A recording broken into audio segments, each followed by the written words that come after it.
Really excited, and I'm really encouraged by the feedback that I'm hearing here today.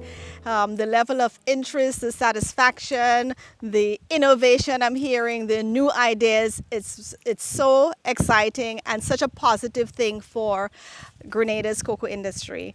I mean, we will only succeed if we collaborate as farmers, processors, producers of end products. We all have to collaborate and be on the same wavelength to ensure that we are doing things to the highest level of excellence and standards, because this is what is going to give us our customer satisfaction.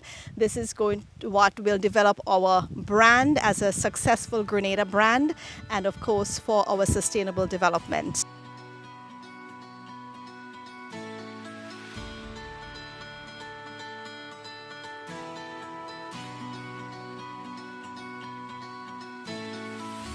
Members of the team as well. We have Judel and Joycey. They're mainly attached to cocoa ball making. So I'm going to hand you over to them in a little bit to complete that process. Then we wait to make sure everything is okay. Here we have to make sure that the cocoa is at a stage. It can't be too soft, it cannot be too hard.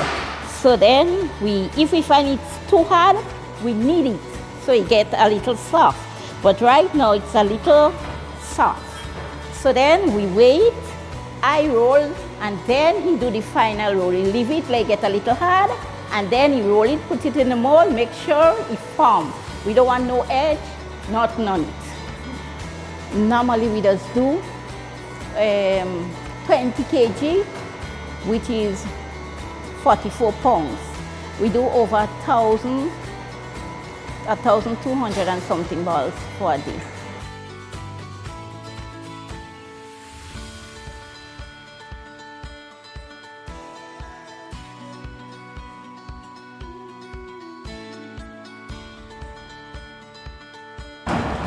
Christopher and Chrisma McDonald. Not husband and wife, eh? Yes. Yeah, the training Father and daughter. Yes. The training was good. What I learned from the training is what you're saying, from the cocoa start from the field. So if you have a healthy tree, Healthy soil? Healthy soil, it's not from the soil. You have healthy soil, you get healthy tree.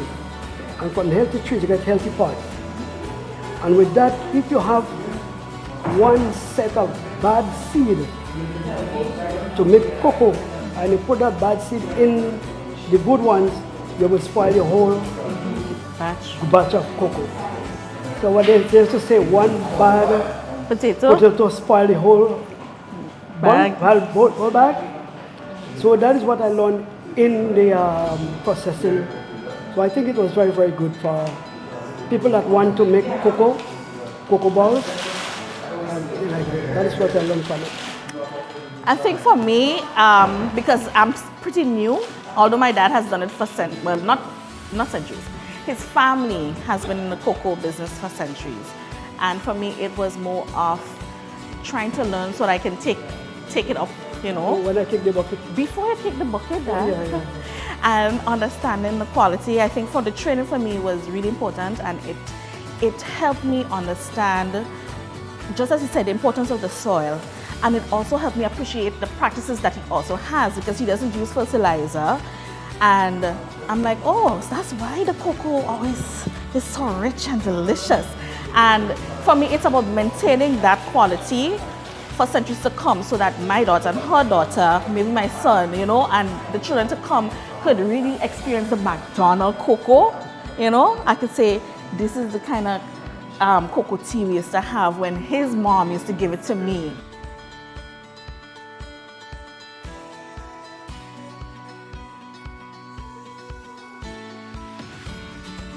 Well, my name is Kurt Edwards. I'm the owner of Earth Brew.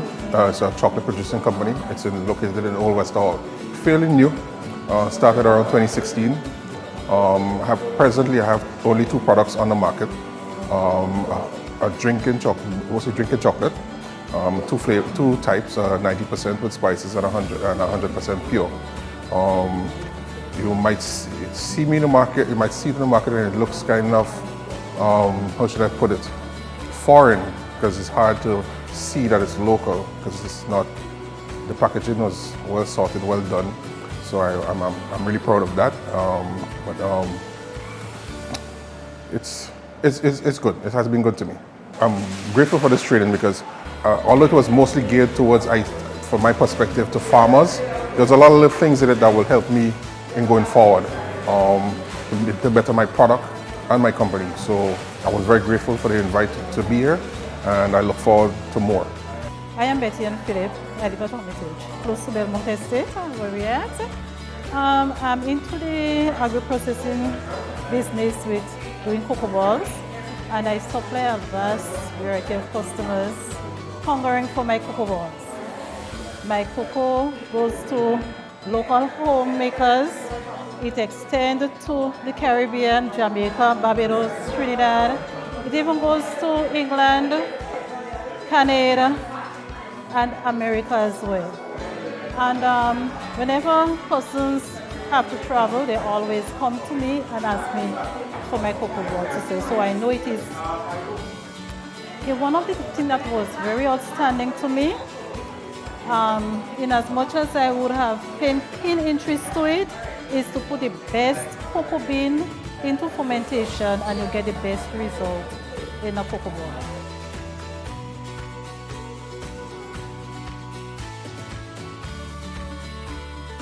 It's a gateway plant for a lot of very philosophical learning and being in the space. Yes, we learn a lot about the process from ground up, but we also need to recognize the lessons that cacao as a plant in this space with everything else is teaching us, okay? As she rightfully pointed out, the brain food, it's a whole system food. It's a very spiritual food, okay? It's not just about the body, it's also about the mind. And we spoke about that during classes. The mindset is what makes the difference in all of this. You are prepared to work with this plant and this system in a particular way. You are going to enjoy the fruit and the taste of that communion.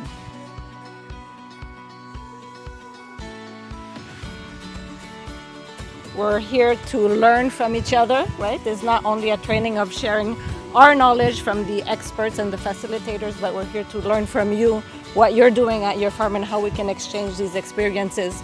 And basically the whole point of these trainings, all these interventions that we've had in the different countries and in the different trainings we had, is to build the awareness of the quality, you know, from the soil to the tree, the production, all the way through the end product. So it's really to build the awareness of the quality throughout and to build the profile of the specialty cocoa sector for the Caribbean. So we're looking forward to have more interventions and to learn from each other and build a bigger family.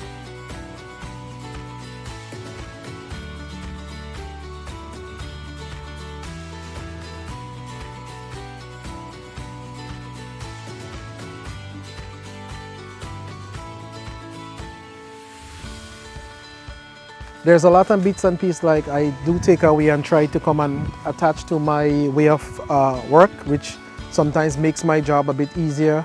There's a lot of things I learned what I didn't know, because the way I came up learning to make chocolate, as I said, I was an electrician, ended up in the kitchen through maintenance, and eventually I was sort of, shoved in. So those training helps me a lot, making new friends. I can call somebody to assist with something, to find out some information. So I do love my new family. I make time to time in those times in those training. The training I do love, I do try to take in everything I can and share what I do have to share. So this is what I have to say, and I would love going forward with you guys in any way necessary that would help both me and you in developing further in the future. The biggest takeaway for me is on the importance of context. What works in one area may not necessarily work in another, so you need to adapt accordingly based on your own local conditions. I think the biggest takeaway from me as the FAO rep for Grenada, is how to have further and how to plan further trainings and sessions like these. What is needed, we can see where we are and we can see what we need to do to go further.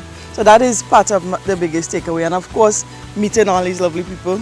It's nice always being training to learn new things, because as you know, knowledge is power. So I get enough information, I can go out to my trick of farmers and give them some information on what I learn, new techniques and stuff. What I like about the training is like getting to hear from everyone, and I would like for you to do our training but with youths, because after you guys, like you don't have nobody else coming up. Yeah. Yeah. So yeah, it will be nice for the youths and them to learn about cocoa. What I learned is how they have the cocoa on the tray. You get it hit from below and on top, and you get a better drying area, because when I break the cocoa itself, you could see the pureness of the dry beans inside of it. I don't know if anybody tried to break one, but that is what I do. Always try to look to see how inside of it look when it dried. That's what I learned. Brilliant observation. Okay, for me during this trip, one of my biggest takeaways would be not being scared to innovate, because I saw the innovations that was done to the machine for separating the oils, press. For the press, yes, yeah, and I think we've always said don't have coke in a box, but don't put it in a box. Yeah. So I really like the fact that during the training, and you see it being adapted here, where persons went outside the box in their ways of thinking and finding innovation to get the quality and whatever they were looking for. Things that I have learned in addition to the wealth of information that the course presented to me, on my personal level, as I have a small farm and I want to go into this business processing, I saw the design of the drying facility and the fermentation facility, and to me, without going much further, I want to bring my contractor here to see how it's done, because we were just thinking typical push the draw in, push the draw out, big cocoa box, and realize, hey, the technology, as simple as it is, means a lot. Most of the things we learn from the workshop, I saw it implemented here. And one of the things I always wanted to know, and I see it today, is how the white chocolate is, how we get white chocolate. And I understand how we get white chocolate. Anyhow, everything tasted very good, and I appreciate all the things that you have made. They tasted so good. So thank you to Belmont Estate. Okay, I really appreciate this tour.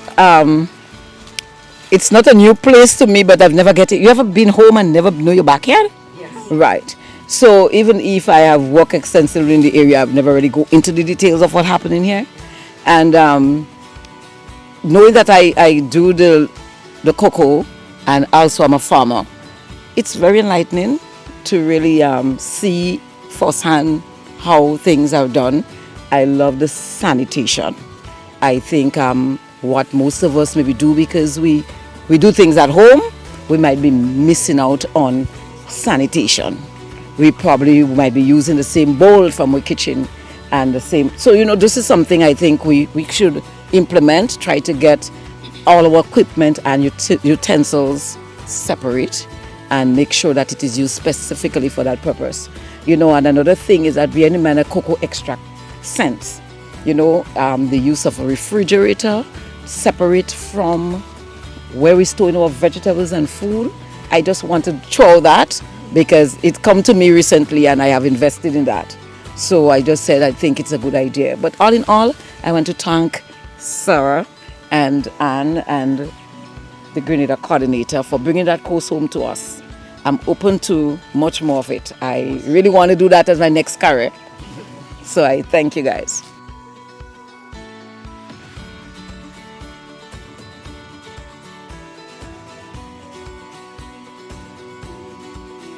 so much to express, so much has already been said.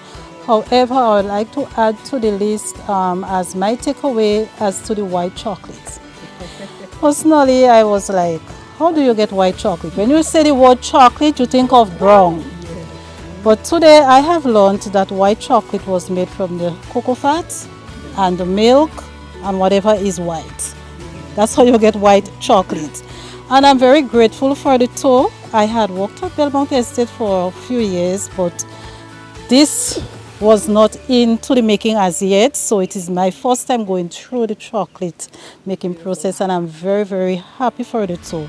So thank you so very much to Sarah and Kason and the whole team. Thank you all very much for the exposure, and on behalf of the whole entire team, I would like to say thank you so very much.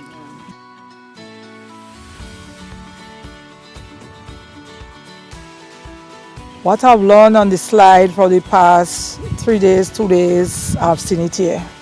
We speak about the cocoa, hand picking cocoa, and it's right in the backyard here, right in the backyard. So I'm very thankful. But then we saw the fermentation. We does it different from here. But you show us in the slide, and we saw it in the workshop, and I saw it here. And then I take away with the tasting of the chocolate, the process from one stage to the other. But well, here I have a better idea of almost everything that is inside here. My experience is, so my expectation was high, but it gets higher. So I know because saying that my grandmother, my grandfather, and my father used to work here, so here is like home to me. Okay, my daughter used to work here just as well. So I thank everybody for coming and making this workshop possible. Well, for me, what I learned about the sweating of the cocoa, it's a different setting right about now in my capacity. Because number one, I'm normally sweating, as I said earlier on, a whole piece of inside of our washing machine. So I get the idea now that I should make a box, 1, 2, 3, to the amount of cocoa beans that I will be purchasing in order that I should go forward. Concerning the chocolate ball, hey, I was like, excuse me, gotta wait. Well, in the first instance I used to, but I stopped. So now I have to go back on the scale to get each and every one of the cocoa ball at the same weight. 2, packaging. Well, I brought some stuff to show you. Packaging is another part which I'm into, and I would like to go further than that. Coming now to the chocolate part. At one time, me and my cousin do an experiment, but the problem with us was we was not getting it to tender. Every time it come from the fridge, it gets more soft. So for the information and the workshop which I attend today, give me a little more knowledge and a lot more experience, so I would do much better in the coming time. Well, I would like to say thank you for the training, Ms. Sarah and the FAO team. I would also like to say I didn't know, I kept inquiring about the cocoa powder. So today I get to see how to do the cocoa powder, because I thought like you just grind the cocoa and you leave it, let it, dry or so. But now I see that I have to press out the fat from it, which I'll be into soon. I'm also realized that the way I normally used to sweat the cocoa, I have a better idea to sweat the cocoa. Mainly I buy dry, but sometimes I get it wet. So now I see how I could improve myself in sweating the cocoa. Because this is my first time. I hope it's not my last. And I had a great experience because I've been doing cocoa ball for like over 20-something years, and this is my first, experience. I thanks, the opportunity in Belmont for the tasting of the different chocolates. I enjoyed it. Two was my favorite. The one with the breadfruit and then the other one. So it's a great opportunity for me, and then I appreciate everything. Some of us has been working in the cocoa space for a while, and it's interesting that Sarah would come in and Sarah would say, no, I know you've been here for a while, but there is a lot more to see. That is a really, really, really big deal. Every time I engage her in a conversation, I get keys to go with that can help farmers. 3 days, intense, a lot. Thank you so much. I went with a lot for fertilizer. I went with a lot for bean quality. I went with a lot for sensory. I went with a lot of things. I came in with my hands swinging, and I left with suitcases of information. That's a big deal. I'm new on the block in cocoa, so personally, the congregation here, the clients here, the colleagues here, my family here, the cocoa family, I say thank you. Because information here is not scarce. I can approach almost anybody and they will answer. And I'm happy towards that. So I've begun in cocoa balls, but I just stage 1. I won't stop there. I am intrigued in cocoa. So I do a lot of research on my own. I have all stuff on my own. So maybe in the next 4-5 months I want to be called Mr. Cocoa. so FAO, Sarah, Mr. Louis, Mr. Charles, thank you all very much. What I take home from the training, the whole fermentation of the beans. The second thing I take home is the whole processing of extracting the cocoa fat or the cocoa butter, and also getting 2 products from one input. This is the most important thing that intrigued me. Also, the milk chocolate. I'm fascinated about the milk chocolate because it's the first time I see it made. I'm very intrigued. I also want to try it later down the line. I'm not sure how far I'm going to be able to reach, but it's in future I might be able to try. And the whole aspect of pruning and keeping the trees clean in the field. This is one of the most important things. It is the base aspect of the whole product. I take home a lot of knowledge in that particular area. So in a nutshell, I want to thank everyone for being here and thank everybody for the facilitators and the persons who put things together. I want to thank everybody for that, please. So a couple of things I took from this training. The fact that you get some cocoa beans, you pay for cocoa beans and you have it in your factory, you don't know where it come from, you don't know how it started, and that I learned, that it starts from the farm. What you get out is what you put in.